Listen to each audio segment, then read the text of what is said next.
نحمده ونصلي على رسوله الكريم اما بعد. محترم سامعین و ناظرین اور پیاری ماں بہنوں، السلام علیکم ورحمۃ اللہ وبرکاتہ. غور کی بات ہے، غور کرنے کی بات ہے، سوچنے کی بات ہے، قابل غور طلب بات ہے کہ رمضان المبارک ہر سال آتا ہے، ہم پہ سایہ فگن ہوتا ہے اور اپنی تمام برکتوں کے ساتھ آتا ہے، اپنی تمام فضیلتوں کے ساتھ آتا ہے، اپنی تمام عظمتوں اور رحمتوں کے ساتھ آتا ہے. لیکن ہماری زندگی کے اندر کچھ فرق نہیں پڑتا، ہماری زندگی میں کوئی تبدیلی نہیں آتی. مطلب کہ رمضان سے پہلے اگر ہم کسی مصیبت میں مبتلا ہوتے ہیں تو رمضان کے بعد بھی اسی مصیبت میں مبتلا ہوتے ہیں. رمضان سے پہلے اگر ہمیں کوئی غم لاحق ہے، کسی غم میں مبتلا ہے، تو رمضان کے بعد بھی اسی غم میں مبتلا ہوتے ہیں. رمضان سے پہلے ہمیں کوئی پریشانی ہے تو رمضان کے بعد بھی اس پریشانی میں ہم لگے ہوئے ہوتے ہیں. رمضان سے پہلے ہمارا الجھن، ٹینشن، مصیبت، پریشانی رمضان سے پہلے ہے تو رمضان کے بعد بھی وہ ہمارے ساتھ لاحق ہوتا ہے اور ہماری زندگی کے اندر موجود ہوتا ہے. یعنی رمضان سے ہمیں کوئی فائدہ نہیں ہوتا. ذہن میں یہ بات آتی ہے، سوال پیدا ہوتا ہے کہ ہم آئے دن یہ فضیلت سنتے ہیں کہ رمضان وہ مہینہ ہے کہ جس کے اندر اللہ کی رحمت ہر بندے کے قریب ہوتی ہے، بندے کی دعائیں سنی جاتی ہے. تو جب اللہ کی مہربانی ہوئی، رحمت ہوئی، تو ہماری پریشانی تو ختم ہو جانی چاہیے تھی نا. لیکن ہماری پریشانی ختم نہیں ہوتی. جس غم میں ہم مبتلا ہوتے ہیں وہ غم یوں ہی کا یوں ہی رہتا ہے. ہماری کوئی پریشانی رمضان سے میں کوئی ہماری زندگی پہ کوئی فرق نہیں پڑتا ہے. اگر ہم بدحال ہوتے ہیں تو رمضان کے بعد بھی بدحال ہوتے ہیں. اگر ہم غریب ہوتے ہیں تو رمضان کے بعد بھی غربت ہمیں لگی ہوتی ہے. اگر ہمیں کاروبار میں ڈسٹرب ہو رہا ہوتا ہے تو رمضان کے بعد بھی کاروبار میں ڈسٹرب ہو رہا ہوتا ہے. یعنی کل ملا کے ہمیں سمجھ میں نہیں آتا یہ رمضان رحمتوں، فضیلتوں، برکتوں کے ساتھ آیا، ہم پہ سایہ فگن ہوا، لیکن ہمیں کچھ فائدہ نہیں ہوا. ایسا کیوں؟ سوال ذہن کے اندر یہ بات کھٹکتی ہے. محترم دوستو، دراصل بات یہ ہے، یقیناً رمضان اپنی فضیلتوں کے ساتھ، اپنی برکتوں کے ساتھ، اپنی رحمتوں کے ساتھ، اپنی عظمتوں کے ساتھ ہم پہ سایہ فگن ہوتا ہے، ہمارے سامنے آتا ہے، لیکن ہم ان کے تقاضے کو پورا نہیں کرتے. ہم رمضان کے حق کو ادا نہیں کرتے. رمضان جو ہم سے چاہتا ہے اس کے تقاضے پہ ہم عمل نہیں کرتے. مطلب یہ ہے کہ رمضان سے پہلے اگر ہم شرابی تھے تو رمضان کے اندر بھی شرابی ہوتے ہیں. رمضان سے پہلے اگر شراب پی رہے ہوتے ہیں تو رمضان کے اندر بھی شراب پیتے ہیں. رمضان سے پہلے زانی تھے، رمضان سے پہلے زنا کر رہے تھے، رمضان کے اندر بھی زنا کر رہے ہوتے ہیں.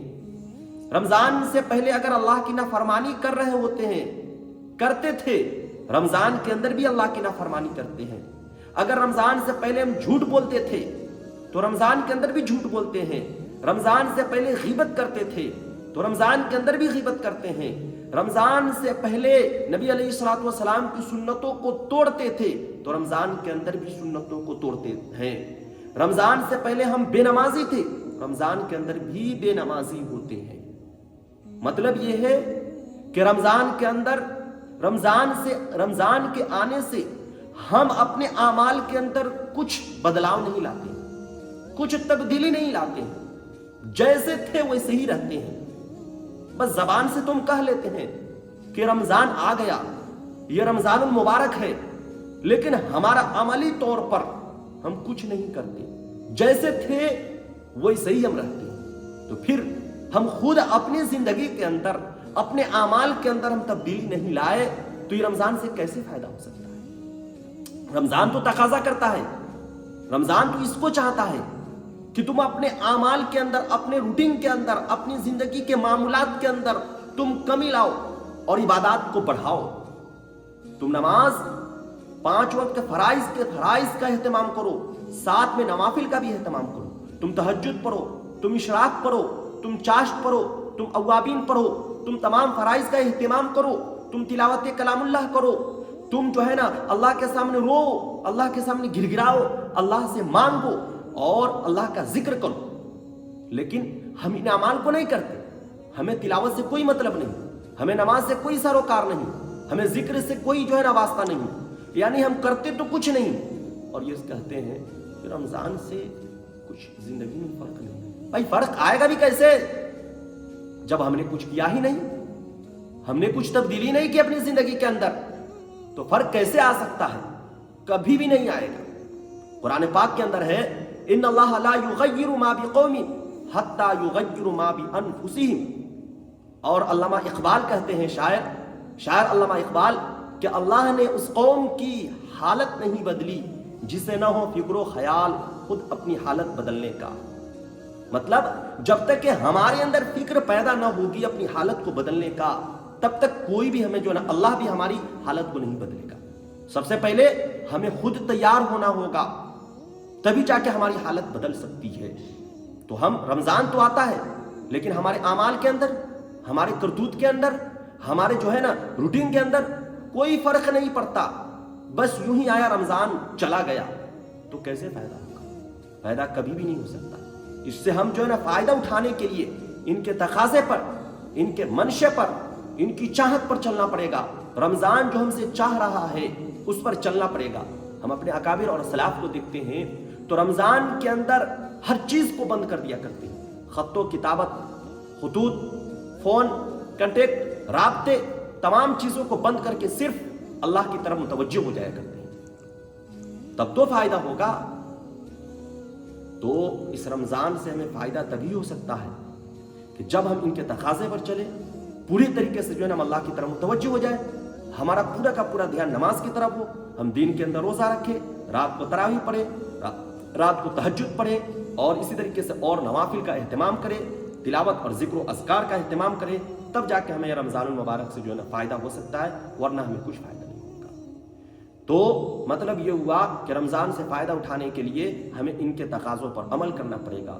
بس یہ گزارش ہے, اپیل ہے کہ اس رمضان کے اندر زیادہ سے زیادہ عبادت کرے اور اللہ سے مانگے. یقینی طور پر اس مہینے کے اندر دعائیں رد نہیں کی جاتی ہے, بلکہ دعائیں قبول ہوتی ہے, اور اللہ کی رحمت اور برکت بندے کے بالکل قریب ہوتی ہے. لیکن یہ اسی کے قریب ہوتی ہے جو ان کے تقاضوں پر عمل کرتا ہے. ہم عمل کریں اور اپنی زندگی کو بدلے, اور اپنی زندگی کے اندر تبدیلی لائے, اور اپنی زندگی کو خوشحال بنائے. اللہ سے دعا ہے کہ اللہ رب العزت اس ماہ مبارک رمضان المبارک کی قدر کرنے اور اس کے اندر زیادہ سے زیادہ اعمال صالحہ کرنے کی توفیق عنایت فرمائے. وما علینا الا البلاغ.